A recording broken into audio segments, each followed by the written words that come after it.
So do you want to buy a modern classic that's usable every day between £3,000 and £5,000? Well, keep watching to find out, because boy, have we got a list of them for you.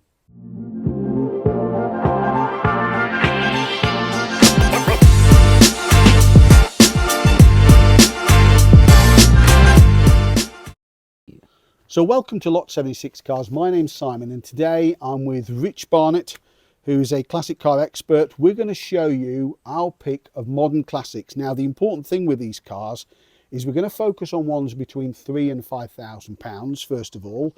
Often, many of them will be about 20 years or maybe older, and that, in some circumstances, qualifies them for classic car insurance. Crucially, there's got to be enough of these about for you to be able to find a good one, and they're likely to be at the bottom of the depreciation curve. We're not going to talk about the values. It's a bit dangerous to do that the way the market is, but what we are talking about, cars that you probably won't lose your shirt on. So we're going to start off with probably a left field choice for some people. It's a Mark 1 RAV4. A RAV4 recreational activity vehicle, four-wheel drive. But the first one was a great car. Reason being that it handled like a car. 2 litre 16 valve petrol engine. Obviously petrol engine quite important for some people today. And it's the reliable 3SFE engine.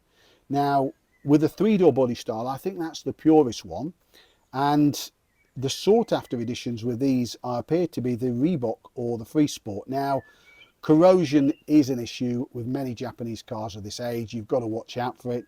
They do suffer corrosion around the filler and the petrol filler and the breather pipes, but the reality is I took a look on Auto Trader, and do you know what, Rich? The most expensive one I could find was $3,995. I mean, that's value, isn't it? It can only increase, or it certainly won't lose money, will it? Well, that's because it's off the radar, isn't it? Even it is now. A bit. It's. I'm going to be controversial and say it's what a Freelander should have been. Yes. It's a cracking little car, and it's still part where we are today in West Wales. There's still a few round phonetically, and you see them used on a regular basis. But I think the thing is, the expression we may use quite a lot today is people don't get it. No, they don't understand that's it. a good point. And with some of these cars, it's not necessarily cars to put away and cherish in the garage. It's ones that you can actually be not afraid to use. So Rich, what's your first pick? Well, you may go RAV. I'm going Isuzu Trooper. Ah, okay. So we sit here on this cold, slightly grey day, and you think, I don't know, damp roads, bit of all-round capability, and I bought a Trooper last year. We have a 4-track which our viewers cannot see, but is in our midst today. It's just lovely. I've got a later one, a 3.1 5-door, and it shocks me how comfortable and really up to 70 miles an hour how rapid it is, and it handles well. And again, they're off the radar. I think there are a lot of people who go chasing after P38As for some reason, but I have this ambition that I'd like to arrive at my destination, which I know is controversial. But again, they're cheap. Look around, and there are some lovely What sort of money would those be? One of those you could these days for a reasonable one. You could go start around 1,500, 2,000, go up to. That's not much for a vehicle of that size. And it was also, wasn't it, shouldered as the Opel Monterey or something? Vauxhall Monterey. Vauxhall Monterey, and there are the big horn grey imports. But it's just something about trying to get a UK market one, really, I think. So. Okay. But I definitely would be supporting them as much as I can. Okay. Reasonable to get parts for them still? Or? No problem. I mean, mine has sadly been giving me some grief in the past 4 months, but absolutely no problem with even the smallest sort of bits and pieces for regular service. So you heard it here first. If you want a big SUV, why don't you have a look for a Trooper? That could be one of the options. So I'll give you my next pick. Now, I must admit, I've got some vested interest in this because I looked and looked and looked for one of these that wasn't rusty. And it's a small coupe that handles really, really well. It's a Ford Puma, the coupe, not the later SUV that came recently. Short production run from 97 to 2002. Allegedly, the 1.7 engine in these was as a result of a cancelled contract with Ford and having to honour a supplier agreement, but put that in the comments if you know the truth. The reality is there's a 1.4 a 1.7, and the 1.4 was replaced by a 1.6, and that's a ULEZ compliant car, which for ultra low emission zone friendly might be an issue for some people, certainly those in and around London. Actively look for those with air conditioning. I would. Heated front screen, a real Ford USP still worth having, and there are some editions of those come with leather. I particularly like the Thunder, which came with some very nice looking alloy wheels. Yeah. Or the bright yellow Millennium one, and they're getting thin on the ground, the Millies, as they're so called. Beware, rust is a major problem. I know, I looked for one, I couldn't find one. They tend to rust from the inside out, so I'm told. But you know what? Less than £3,000 can secure a good one. £5,000 can secure an excellent one. What do you think on the Puma? Love them. And I'll tell you why. It's an interesting one, Simon, because this era of Ford, nobody's interested in them. Whether it's that or the Cougar, I don't get it. Everybody's getting animated and excited. I've got to have a Mark 1 RS 2000. I've got to have a Mark 2 Mexico. But the real bargains and the really usable and genuinely enjoyable ones are these later ones. Pumas in particular. Yeah, usable. Fantastic. I nearly had one as a company car when I worked for the SMMT. But it's the problem of finding one. And that's the problem, finding a good one. There are a lot of rusty examples. If you can see any rust around the rear arches at all, you know that pretty much it's a bit of the iceberg theory. It's going to be worse underneath. So I still think they're a great pick. I still may have one at some stage. I hope so. Rich, what's your next pick? Well, let's stick with Fords of that era then.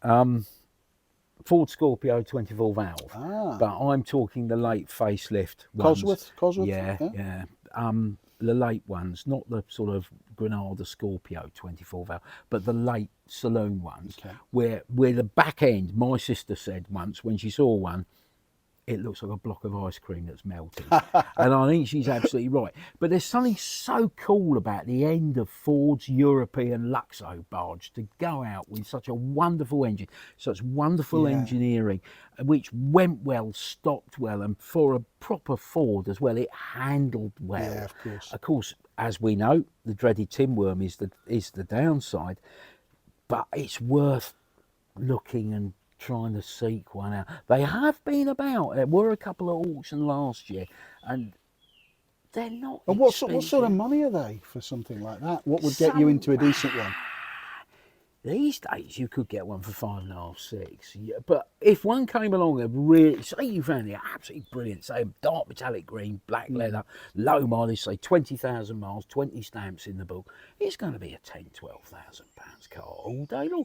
But the thing is, find another. Yeah, you should certainly get your money back. There are a few about. I've seen a few for sale. I saw one, I think, at one of the Rustival shows last year, which was for sale, which looked really nice.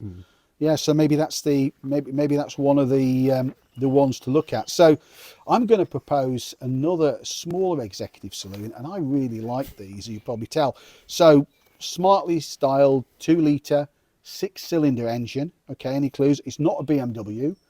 In actual fact, it's a Lexus IS200. It's the XC, the original version, the XC10.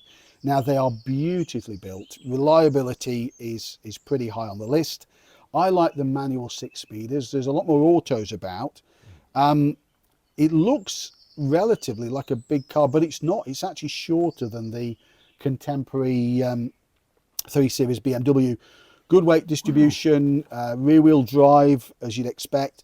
There is a range of S, SE, LE and Sport. Now, the Sport one's worth talking about because although it doesn't make much mention of it, it's got a shorter throw gear lever, and it's also got a limited slip differential, which is probably why a lot of these may well have been drifted to within an inch of their lives. There's a lot of imports out there, these Altezas, but I think most of those are 4 cylinders. I could be wrong on that one. They're pretty much reliability is guaranteed. Of course, rust's going to be an issue. Fuel consumption is not going to be the best. You might get sort of 29, 30 if you can live with that. Ironically, at the time of making this video, 15 are listed on Auto Trader, starting at £1,700, and all of them are below £5,000. Every single one of them, even the very best, won't set you back more than £5,000. That's staggering, isn't it? Three Really? words off the radar. Yeah, Again, it's got to be, isn't it? definitely. You know, it's. You know, I think the Mark 1 is a much more attractive car than the ones that followed. Yeah. Interesting. They're really good looking cars, the first generation ones. I think especially in dark metallic Quite blues sharply styled, yes, aren't yes, yeah, they're brilliant. they? That sort of creased origami. Can't fault it, sir. Can't Indeed, fault it. indeed. Your next pick, what Right. do you Well, think? I'm covering all bases of this model when I say Honda Legends, because I've always had a soft spot for Honda cars. Always, right back to when I was that high, and my parents' neighbour had a Honda N600. So from then onwards, I was always interested in them. Legends are lovely, all of them. From the first one, which was very closely related to the Rover 800, then there was a second one with that beautiful nose that dips down, and that gave us that wonderful coupe that was a good alternative to a W126 SEC. Was that the Front one wheel that drive was shared with the Rover? It was sort of that was the first generation, okay. which was a four-door and a coupe. Right. But that looked a bit awkward. Right. The second generation one is a really stunningly elegant car. Right. It's not colour sensitive. Even if you've got a white one, it'll be all right. And then there was the final incarnation of the Legend over here, which was a big saloon that did look a bit awkward at the back. Right. It was sort of hunched forward Right. a bit. But again, I really admire people who bought them when they were new, because they didn't go for a Very Jaguar, left field choice, even when new. Yeah. didn't go for a 7 Series, didn't go for a Lexus, so they went for a big front wheel drive. The engineering in all those Hondas is beautiful, and the last ones really are a stunning buy. And I know what you're going to ask me, and I think you could probably find a good, and I mean a genuinely good one for 3 to 4. Wow, that's incredible value, isn't it? That's Big value. I mean, that is a lot of car for the money. You're going to have something not everybody's got. It's going to be comfortable, usable. Yeah, that's a good one. Thanks, Rich. Thank you. So at this point, I should mention that Rich has got his own website called thespecial.org. Rich, tell our viewers how to find that. You can find it at thespecial.org.uk. And what does that cover, Rich? Anyways? It's my fleet of, well, I say mine, and the missus will kill me. Jointly. We have between us about 13 cars. I think it's 13 at the minute, and where we go and what we do, because we sort of greatly believe in using them. We don't always use them as much as we do, but it's other things like the journeys I go on, the car books I collect, the massive collection of car brochures I've got, and in fact, of course, the regular buys of Hot Wheels cars as well. Exactly. So check out the special. And keep up with all the developments on Rich's own fleet, and please keep watching for more. Exactly. So for my next one, I'm going to pick another Ford, so forgive me if you're not a Ford fan. It's a grown-up hot hatch that's, I think, well equipped, uses pretty much stock parts, but in such a way that it makes it a whole heap of fun. It's the Fiesta Mark 6, but in actual fact, it's the Fiesta 2-litre ST. So these ran from 2002 to 2008. ST apparently stands for Sports Technologies. I didn't know that. Well, I had there to look we it are. up, to be honest with you, but there you go. Sometimes many people refer to these as the ST150, which is not true, but it is 150 horsepower. And the beauty with it is they're pretty well equipped. Most of them I've seen have got aircon, heated front windscreens. Yeah, I know I'm a bit obsessed about that, but it's handy. But it uses the 2-litre Zetec engine that they had in the Mazda 6 and the Mondeo. So it's quite a torquey unit. It's not probably revs through, but in actual fact, you wouldn't have to wring its neck to make it go. And it's a good strong engine as well, isn't it? Yeah, uprated springs and dampers. Mark 6 is, as I remember driving the normal Mark 6, I mean, it's a pretty mature riding car and driving car. Anyway, frankly, I cannot believe how cheap they are. So I looked on Auto Trader, and I found 21 of these, and there was none of them that in actual fact broke the £5,000 mark. Not a single car. Surely that's got to be the performance Ford bargain of the century, hasn't it? I think you've nailed it more than mine, I'm afraid, Simon. Damn you, sir. But you're absolutely right. And it is a bargain. And why spend money buying on an older car when you can get something and you can use it? And I know we shouldn't talk about it, but it's going to hold its value. And if anything, it will appreciate. Yeah, I think they will. And if you look at the amount of money, I mean, you're nowhere near getting RS2000s, Mark 1, Mark 2 S-Cuts. They're all out of reach, all of them. Yeah. But these are usable. They've got things that we've come to expect like ABS and aircon. and rather than just bring them out for shows, you can use them every single day. So I'm a fan of those Fords, I must admit. What's your next pick, Rich? Well, Not another Ford. No. From your high performance roller skate, which I mean in a good way. Yeah. I'm afraid I'm going for the delivery driver class. Okay. And I give you, Simon, the Kia Magentis. Ah. Now, if you ever wanted a proper big old-fashioned Luxo barge boat that recreates those late 60s, early 70s days of PC Viscounts, Mark IV Zodiacs, the Magentis is it. It's big. It's got a 2 litre, hasn't it? I think it's 2 litre V6. That's a pretty unusual 2 litre V6, I suppose. It was and the first ones were fantastic with the rectangular headlights and then 2 spot lamps in the middle, and then it went over to just much bigger rectangular headlights. Right. Why ruin it? There was some idiosyncrasy about it, and they're wonderful interiors. I know they're not like a Mercedes or a BMW. They're comfortable though, aren't they? Comfortable. I mean, for me to do one of my regular runs up the M4 to see my dad, 400-mile round trip in there, and you can listen to radio too and justify it. There you go. And to be honest with you, there's still a few of them around. I have had a look already about these, and you can find them, and it's just a lot of car for the money. It probably won't, in terms of handling, it won't be the best in class, but you put it on a motorway, it's natural habitat, probably, as you say, you've got the aircon on, you've got a decent radio in it. What's not to like, actually? And you're not going to be investing that much money in one. How much didn't you see one recently? I saw one recently in Stoke-on-Trent. It was a very late one, 2004, and it had been one owner, pensioner owner. Deceased we like that. spec. Yeah. And the pensioner had owned it from 6 months old until it was just bought by this trader, and it had full service history, Kia service history. 995. I wouldn't expect for even the best. I wish you hadn't told me for 995. I mean, honestly, you couldn't hire a car for a couple of weeks for that, could you? Really? I mean, quite honestly. How cool is that? What can you buy? Under £1,000, probably on the verge of classic insurance, usable, reliable, very reliable. Not a lot of investment to make. Well, I'm going to go probably to the other end of the scale. So I want to put my next nomination forward being one of the last exceptionally built Mercedes-Benz, and I've got a vested interest. I've got one, so apologies. The Mercedes 190e W201 generation, hugely expensive when new. Basic equipment. If you like grey inside like mine and grey on the outside, if you like grey, you've come to the right place. It feels like you've fallen in a pot of grey paint. It's rare to find one of those with factory air conditioning. That's worth seeking out. But factory air conditioning, the Behr, B-E-H-R air conditioning, not the dealer air conditioning that you can't get parts for. So watch out for that. Japanese examples are good and still represent reasonable value and rust-free. The cars don't really suffer that much with rust as they're part galvanized anyway. They're a relatively small car. Even in period, they were small, particularly in the back. You can get adults in there, but maybe not for a long period of time. But it does make them relatively easy to use around town. Now, they're not immune to rust. They can rust under the Cosworth body kits that some non-Cosworth cars have.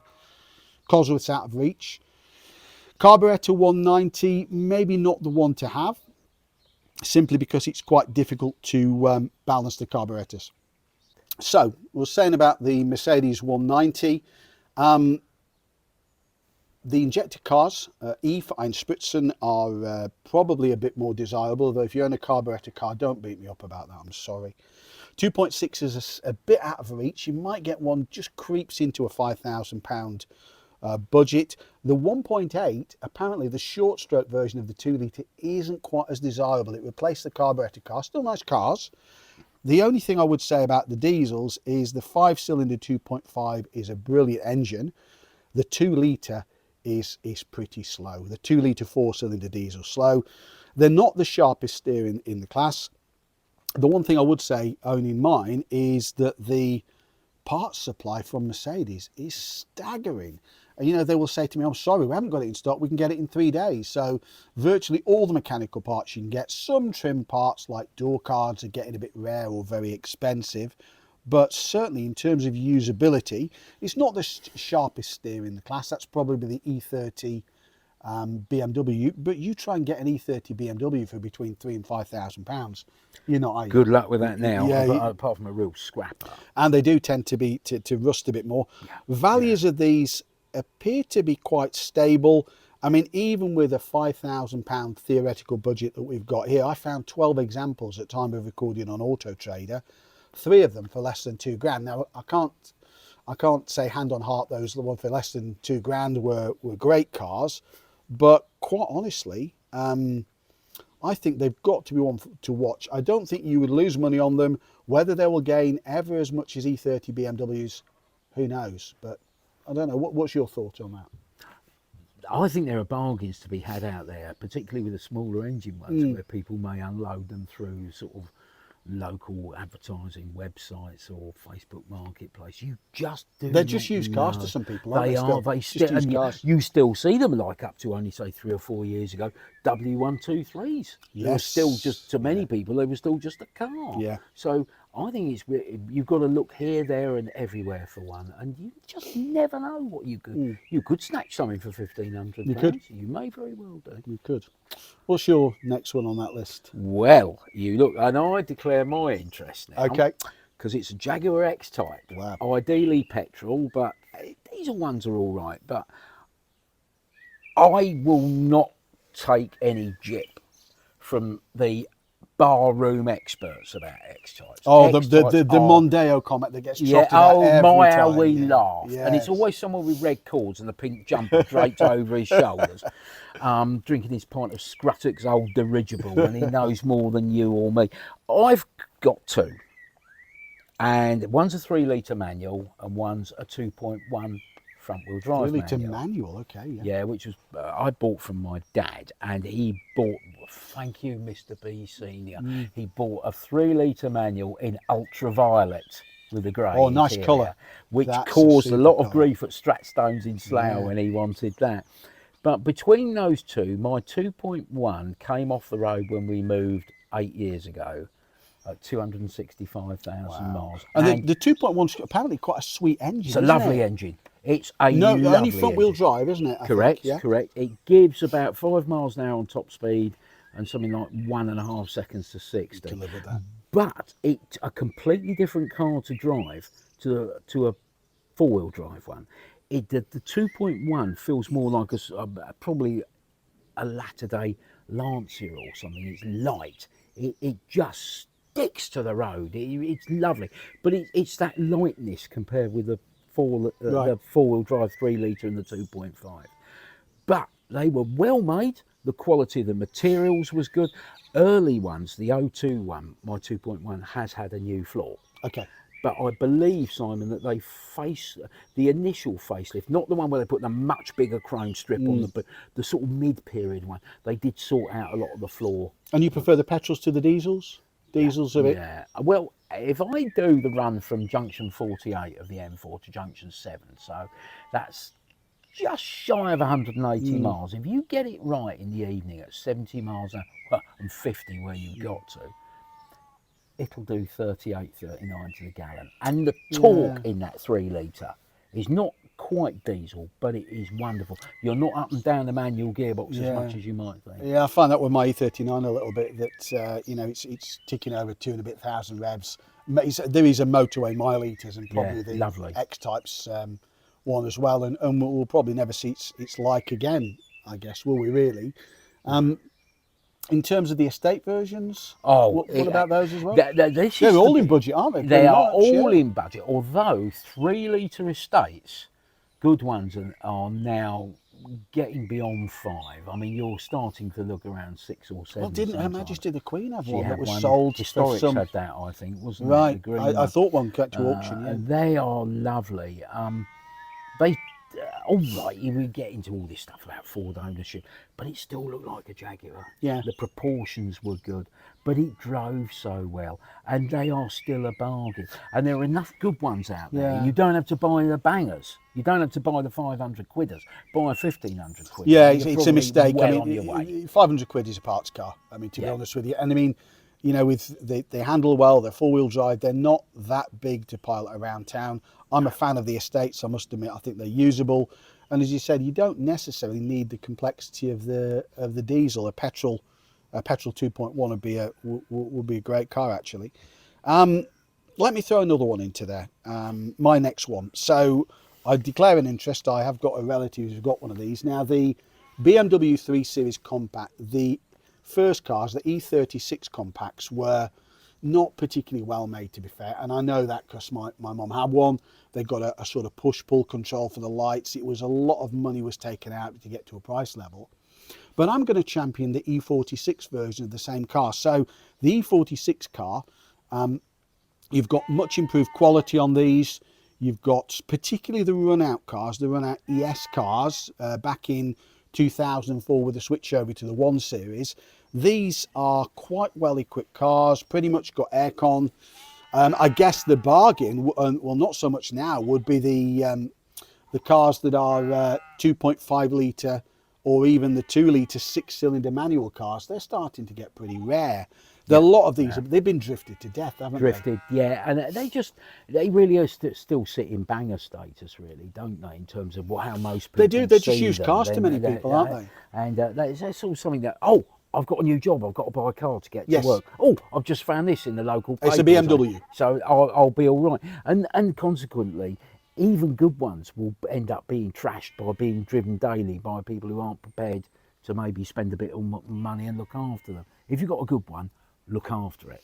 And the other thing that amazed me, and they are a particularly sharp steer, and the reason being they've got this so-called famed in BMW circles purple tag steering rack. Now, it didn't mean a lot to me, but that steering rack was fitted, I think, to the Club Sport and some other cars. The steering on these is amazing. You've got to drive a compact. Now, you know, they are the best examples are outside our budget, but there's lots of examples. I found a couple of one-owner cars in Auto Trader. I think one was 3,995 and one was 2,995. I mean, a one-owner car, decent spec, late car. You've got to watch, they do rust around the arches because they've got wheel arch liners. The wheel arch liners rub against the arches and they can rust. But get one that's not rusty, and I think you've got a bargain. You've got something that really handles well. Certainly worth looking at one of those. Characterful as well. And that's what we like. I think so. We do indeed. Right. What's next on your list? Well, all right. Let's throw in something bigger, but let's stay German. Volkswagen Phaetons. Wow. The one built in the glass factory in Dresden. All of them. Yeah. I mean, I know I probably wouldn't want a 3 litre. I would like to arrive at my destination in reasonable time. But like the Legend, it's such a lovely, off the radar, yet fantastically beyond superbly competent. It's just the most wonderful car for someone who wants to get a move on, but doesn't want to make a fuss. No, they're understated. To most people, they'd mistake it for just a big Passat, wouldn't they? They think it's just another Passat. But what's wrong with that? No, I mean, nothing's that's the wrong thing, with that. isn't That's it? right, It's yeah. good. They're incredibly complex, aren't they? I think is it the V10s? Yeah, oh yeah, and that is the thing that would slightly frighten me. And even if you found the very, very best with, you know, the supplying dealer history, and they'd stamped it up and it was serviced at least twice a year and it was still low mileage, would you feel confident driving, or would you be forever looking at those dashboard lights thinking that something's going to come? Because I would. I don't know. I would. Yeah, this is probably one of the more brave choices out of the list. I must admit. But you know, you could travel in style with one of those, couldn't you? Yeah. You could. You know, this was a hugely expensive car in period. Hardly anybody bought them. I've got to say that a bit like our Audi V8, it's one of those, build them and they will come. And they didn't come, unfortunately, did they? They didn't, but my missus made a very good observation one day about the Phaeton. She said, you know what's wrong with it? she said it should have been badged as a Scoda Superb. She said she thought more people probably would have bought it if it was a big Skoda. And you know, there's logic in that. Yeah. A super expensive Skoda that recreated the Skodas of the 1930s. Well, it really would be superb because Skoda was quite a high-end brand, wasn't it? People tend to forget that. Yeah. Exactly. So why did they not take a real sort of play a real wild card and say, no, we won't badge it as a Volkswagen. We'll badge it as a Skoda. The Scoda Superb Phaeton. The car that was, and it would be superb. The car that was never built, but maybe should have been. That's a good one. I'm going to put a convertible on the list this time, and I think I know, shock horror, before this brilliant British weather we're always having on a misty day here in West Wales at the moment. It's a Fiat Barchetta. So Barchetta standing for little boat. Only left-hand drive cars came into the UK. Never official right-hand drive. Punto platform. Punto mechanicals should make it fairly simple. They don't appear to rust, but actually I struggled to find ones that was actually over our budget because they were all pretty much under. Some really, really way out their colours. The one I spotted in Auto Trader, which I think was under £4,000, was silver with a burgundy hood. What's your take on Barchettas? I really like them. They're a strange one. I was never keen on them when they were new. But funny enough, I was looking at one at a sale last week in bright orange. Yeah. And the paint had gone a little bit around the bonnet. But by golly, the build quality of them is good. It's a bit basic inside because if I'm right, they haven't got carpet, have they? They've got rubber floor mats. Or this I'm one not sure actually. But it was so functional. Yeah. I just, this is lovely, and it is left-hand drive. But if you live in a metropolitan area, does it really matter? Probably not. And they will never be cheaper. No, they won't be cheaper. And look at a lot of the Fiat convertibles of the past. They were pretty elegant cars, so it wasn't a budget brand back then, was it? So no. Okay. So follow the Fiat Barchetta. Follow that one. All right, I will. Okay. I'm sticking with more doors. I like two-door coupes, but I just have a thing about four doors. Maybe it's age. Maybe it's an age thing. But I give you mid-late 90s to up to, say, about 2005, 2006 Toyota Camrys for wonderful build quality. Again, off the radar. Yes. 2.4 engine's lovely. Competent. Well, competent insults it, doesn't it? Supremely competent. Beautifully built. Pretty plain. Like driving your armchair, I suppose, isn't it? Yeah, it's another one like that. I like a bit of comfort. Yeah. And I think they're criminally underestimated. They're not a lot of money. I think you've got the 2.4, and I think there's the bigger engine. I think it's the 3 litre. Yeah. And after the last version, they sort of gave up. They sold these by the hundreds of thousands in the US, didn't they? But they're absolute mile munchers, aren't they? Oh, they're brilliant. They're absolutely brilliant. I mean, look after it, and you've got a car for life. And what sort of money would you pick one of those up for these days? They must be well within our budget. Yeah, they're well within our budget, but I think they're one of those cars that might be a little bit more expensive than we imagine. I think you may be starting for probably a scruffy run. I'd say around 16, 17, 50. Okay. But I think you could easily go up to three and a bit, because they're just one of those things that those in the know want them.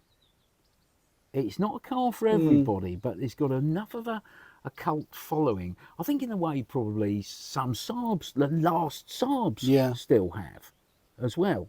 And you think they might be cheap, but they may not be. But I'm going to stick with a Camry, because if I was back to doing the mileage I was used to do on a regular basis, I know with that I'd flick the key and off I jog. Yeah, it's horses for courses. I mean, talking about Barchettas, but if you're doing long journeys, I mean, Camry makes massive sense, as does, and although it's not in my list, Nissan Maxima QX. Find one of those if you can, eh? Oh, now which one are you talking? Because there was the original Nissan Maxima, which was that very strange, look, very narrow. In the Octave days, probably, yeah. And then there was the QX, which became Maxima QX, yeah, it did. Didn't it? I'm not sure what the Maxima got. But that is a really good call. But you try finding one. I've not seen one on a certain auction website for 6 months. Wow. At least. Well, you know what? I'm going to counter that. I'm going to go slightly impractical, so forgive me about that. I'm going to go with the Hyundai Coupe. What started me thinking about this, I went to a recent show in the Chiltern Hills Rally, I think a week or so ago, something like a couple of weeks ago, and there was a yellow Hyundai Coupe, the Series 1, I think they facelifted the car. There was a Series 2 car. Some of the bigger engine cars had a 2.7, not massively powerful, even as a 2.7, only probably about 170 horsepower. Correct me if I'm wrong on that, please. But to me, they are usable. The first generation cars, they've got looks maybe at the front only a mother could love, I suppose. But what do you think about those? The second generation car tidied it up, but they're not a lot of money either, are they? Well, in the first generation one, the first ones had those lovely long cat's eye headlamps. And then it went to that strange 4 headlamp Yes, setup. it did. And the first time I saw one of those facelifted ones, I thought, I don't want to have what you've been smoking, because they're just a... But the second generation car is a very clean, very, very understated looking car, and they're wonderful, beautifully built. Not exactly I mean, they are comfortable, they're not cosseting and welcoming, but extremely functional. I think it was an F2, I'll have to correct myself and put it on screen if I'm wrong, F2 limited edition, a blue one, and I don't even think it was breaking £3,000, maybe not that, and it looked all right. It wouldn't be. And the one I saw recently, I mean, that was probably the best of the best. I doubt even the best of the best would be anywhere near our £5 maximum. No, but 3 at the most. Yeah, 3 at the most, yeah. And why not consider one if you're looking for a coupe and rather than a Celica or an or Prelude or whatever? Absolutely. Have a look at one of those. It's bound to be reliable if it's Hyundai. You think so, wouldn't you? I would think so. Again, with a lot of these cars of this age, you've got to watch out for rust, but that applies anywhere. You know, what you see on the surface, it's probably worse underneath. But there you go. So that's our picks. So many thanks to Rich Barnett for giving us his picks. I hope you've enjoyed the video. Something a bit different for Lot 76 cars. There are bonus marks if you can identify the boot of the car that we're using as our mini studio and take account of those rear lamps. Then I'd love to know you really are a car anorak like we are. So, Rich, thanks again for your time. Cheers, Simon. Appreciate that. Really enjoyed that. And if you've enjoyed this, please pop it in the comments. And if you'd like to see more of this, then please let me know. So once again, as always, thanks for watching.